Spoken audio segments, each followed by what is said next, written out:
All right, so here's a video furthering work on this FE motor that I currently have in the shop. Basically, what I'm doing is cleaning.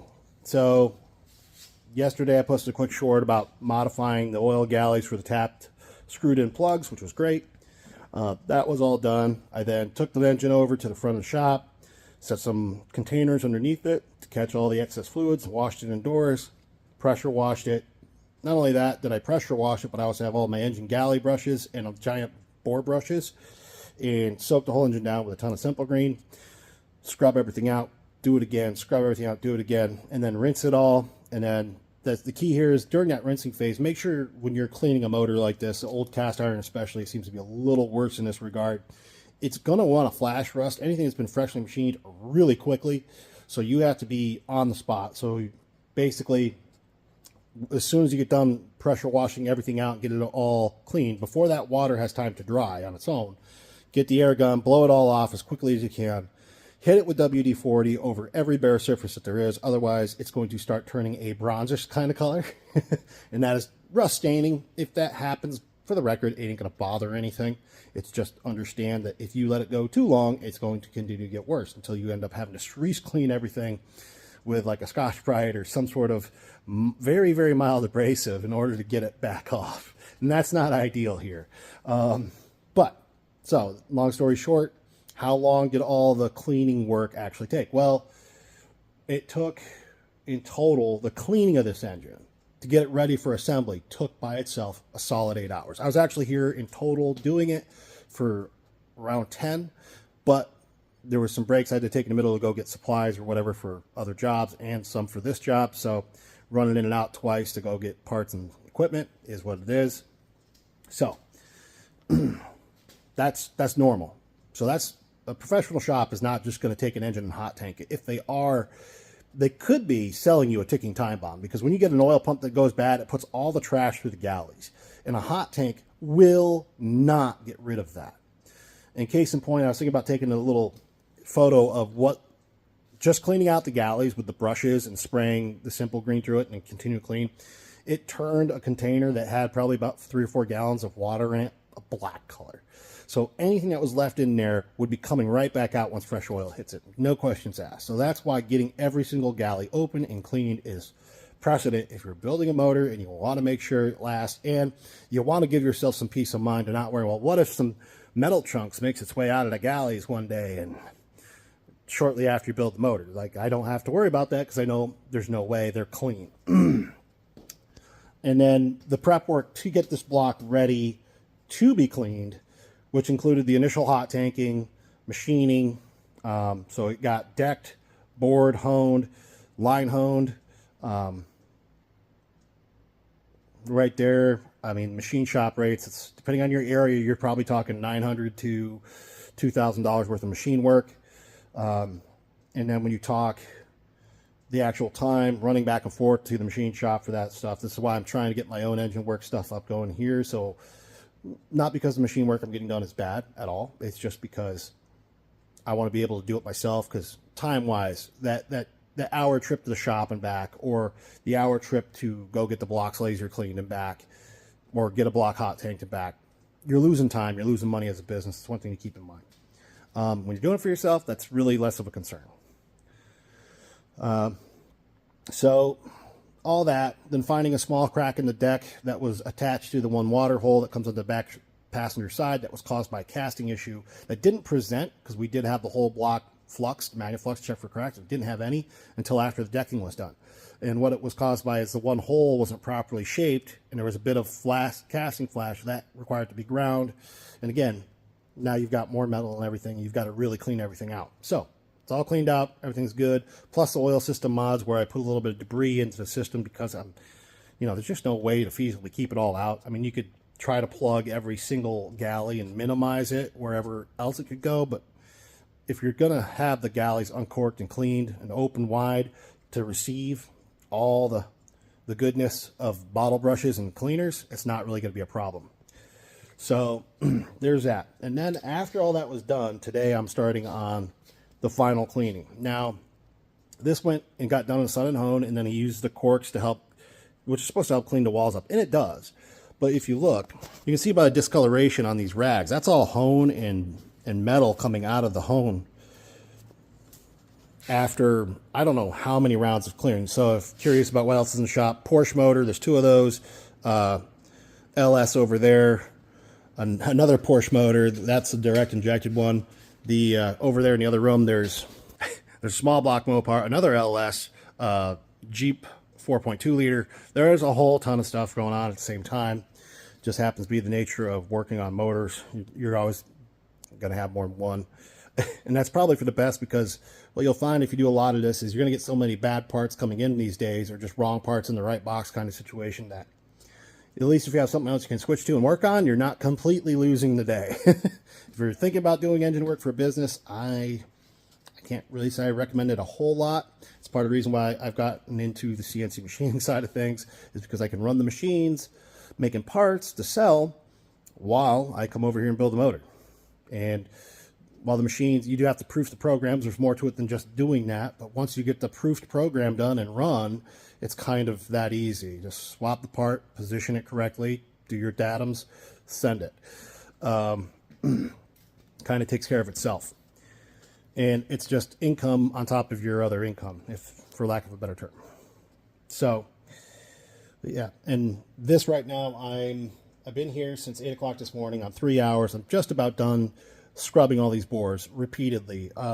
This takes a while before you'll eventually can stick the rag down in and you scrub it around, and you'll notice there's not really anything on it anymore, other than maybe just some of the dampness from, like, I use ATF. Some people use diesel for this. All does the same thing. Helps prevent rust and also helps to lubricate a little tiny bit, but also has a tendency to help clean the material, help lift out the bits, so to speak. So what is the real cleaning time of an engine? Well, if you factor the time in the wash cabinet, the laser treatment, and my hand cleaning, you're probably looking at, I bet, 12 hours. So that's one thing I don't think anybody really talks about at length in most videos, is the actual cleaning process of an engine. And yeah, it's, in a lot of ways, an engine builder is most definitely a glorified engine janitor, for lack of a better term, because it takes a lot of time to make sure everything's as clean. I mean, at least if you are actually worried about delivering a quality product. I've seen shops, not to name names, I was subcontracting one for a while, and literally they were rebuilding heads on a 4.3 liter Chevy motor. The heads had a gasket leak, the heads were warped. They had me take the heads to the machine shop. I got them done. I brought them back to them, and when I brought them back to them, the mechanic was literally just going to slap the gas. Now, this motor had sat out for about a week with the hood up and nothing to cover the deck, the bores, nothing. It literally looked like it had been next to a dirt road. It was just covered in a layer. And the mechanic was getting ready to put the gasket on, and I looked at him and I said, "You're seriously just going to slam that on there like that? Are you trying to have another leak, and are you trying to ruin the motor?" So he wiped the decks off, and he went to put it on again. I'm like, the bores are just as full of it. He's like, "I don't care. It ain't going to cause a problem. It'll be fine." All I know is, you know, by whatever miracle, that motor didn't die yet. And that was a couple of years ago. But I can tell you, if that was me, it would have died instantly. Like, that's just my luck. So I don't push my luck that way. I guess maybe that's something you can decide for yourself if you're going to get into building motors, but don't do it. All right, so I'm going to keep cleaning this out, finish this up, and start putting the cam bearings and stuff in, and I'll start up the video from there. All right, now all the cleaning is ready and done. The first thing I'm going to do before I do anything else on this is I'm going to put the cam bearings in it. And for people who don't know, cam bearings, depending on the make and model, will have a specific position. And the cam bearings are almost all generally marked or etched with the part number, which tells you what journal area they go to. In a worst case scenario, you have to take the measurements, if they're not, and figure out where they go. These are a set of Durabonds, and what I like about them is they give you the part number and the location. Number 1, obviously, front of the motor, 5, back of the motor. They've been that way since I can remember. I've always had good luck with their bearings, so I really have no complaints. Made in America, priced well. Can't beat that. And they do have like racier coated bearings and stuff if you want to get up there that you can go with too. And to be fair, I'm willing to bet a bunch of other bearing manufacturers are probably just having them make them for them. Just like when it comes to cam bearings, like this LS earlier, that guy, and it's a wee bit of a mess. We're really crammed in here ever since we got the addition of those guys. But what happens is they, like the LS, there's a split. There's 3 series of cam bearings. There's Series 1, narrow, small diameter. Series 2, narrow, large diameter. Series 3, large diameter, wider bearing. The Series 3 can be put in place of the Series 2, which I recommend strongly, because more bearing area, less loss of oil pressure, and a larger area to spread the load of the camshaft.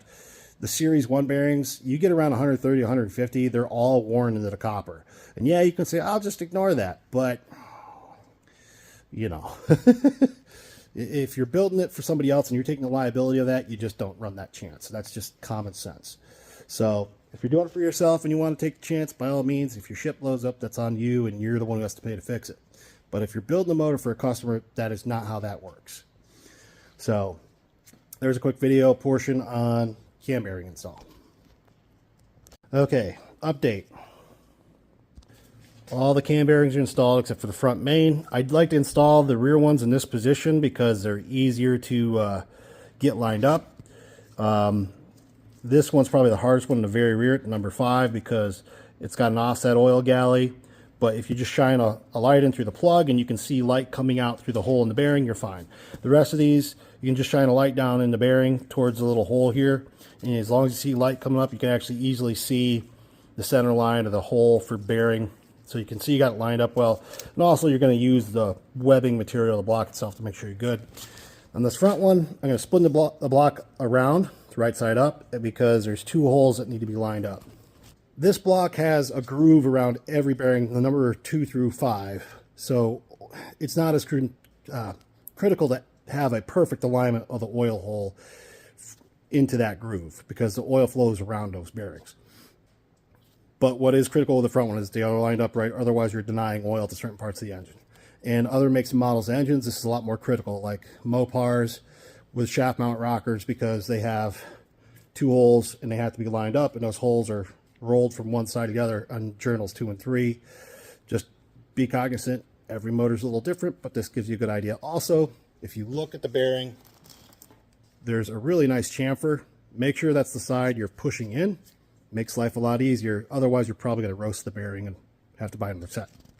All right, so bearing is installed. You'll notice this one's got 2 holes. You can see the holes into the galleys there. It also has this one hole that goes towards the front. That's to help put lubrication towards the timing gear set and the thrust plate area. And obviously the bevel is on the backside going that way, so for install. And this one, this bearing, as far as that goes, it just lubricates this cam, and then this goes over your distributor. The main here is actually lubricated right off the passage, main passage, right off the oil pump here. So the number 1 main is going to get plenty of oil. So otherwise, she's all good. She's ready to rip. All right, today I'm going to do the last little bit of video clips I need to patch together a decent 15-minute long video. Last night, after I finished the cam bearing installs, I had to go teach class at the local college. Again, I teach G-code, M-code, CAD and CAM for CNC machines. And I teach a night class, so 2 nights a week. For anyone who is curious, as far as why I want to do this video as well and extend it out a little bit, well, one, YouTube definitely seems, if you're doing a longer video, if it's not a short, you're way better off, like, essentially making sure it's at least 15 minutes if you want anyone to see it at all. But this is the rag. All I did was spray some WD-40 and start wiping the journals when I pulled the cam out of the box. So if you're curious about what camshaft, it's that brand. Have I seen it on other cams? Oh yeah, all day and twice on Sunday. So don't think that's just a comp thing.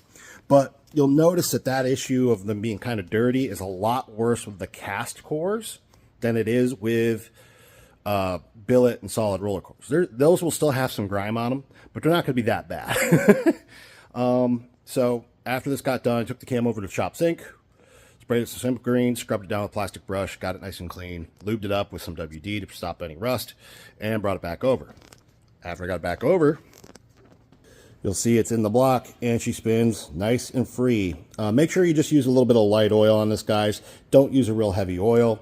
They the heavy oil makes it really sticky and makes it hard to feel. So like if you got like a 0.20 synthetic oil to lube them with and you put it in there, that's for the best. That's a win. The other thing I want to show people about is the rear freeze plug in an FE motor. If you're not familiar, here's the rear freeze plug for the cam. Now, most motors, it's going to go in just like a normal freeze plug, not with an FE. Because if you do that, what will happen is this cam sticks out just far enough that if you put this in the normal way, it's going to hit this bellied surface of the freeze plug. And the cam won't sit all the way in there. It's going to rub on the plug. It's going to be bad. The way these actually go in is backwards, just like that. So for this particular application, that's the way they go. If you're doing cam installs and you do a bearing install and you ever find that after you put the bearings in, the cam don't spin, sometimes you just need to broach the bearings. They make tools for this now for the common applications for most stuff, and they're not cheap tools, so I wouldn't recommend going out buying them, but machine shops should have them. And what they do is they force a perfectly machined ball through, or cone through the bearing, which just smushes out the bearing to get back to the proper size it's supposed to be. More often than not, that's the most common issue in a camshaft, is that it's too tight. And that's because you're pushing a bearing into a bore that's slightly smaller and it squishes the whole thing. So broaching is what I think is the better way. Otherwise, if you have a block where the machining is really misaligned, you may end up having to oversize the cam bore tunnels and put an oversized bearing. So you'll see this a lot with motors. There'll be like a 2/1000 oversized bearing that then has to go in that block. And that block forever will require that particular bearing. And I don't know how far they go over with the cam bearings, but I know that's the most common like size over. Basically, just hone the block out a couple thousandths with the line hone. It gets everything realigned so that your cam goes in nice. That's the other thing you may encounter. That's not necessarily a cheap process or one that's fun to have to do, but if you've got a block that has to be used for something like a numbers matching motor to a car, you got to do what you got to do. The next video will be just about me throwing in the mains, the crank, and the rods and pistons. I already actually file fit the rods or the rings and stuff for all the pistons. I did that a while ago, right after the block came back from machining, and I like to do that just to get it out of the way. And then already hung the pistons on the rods. These are just the original style piston with just a snap ring, which is really easy to work with. I will do a video on people doing spiral locks. To be fair, they are honestly, I like them more than any other kind, and some people are really split on that. I can't stand the little circlip ones because the worst feeling is when you're in your shop and you go to pop that circlip in, the round smooth clips, if you see them with a little C-shaped clip, and then it flies out to Kingdom Come and you lose it, or worse yet, it goes down to the bottom of the motor somewhere and now you got to take the motor apart to fish it out. I hate those things. I will take a spiral locks 10 times over that and twice on Sunday. Guaranteed. But more videos to come. Take care. That's all I got for today.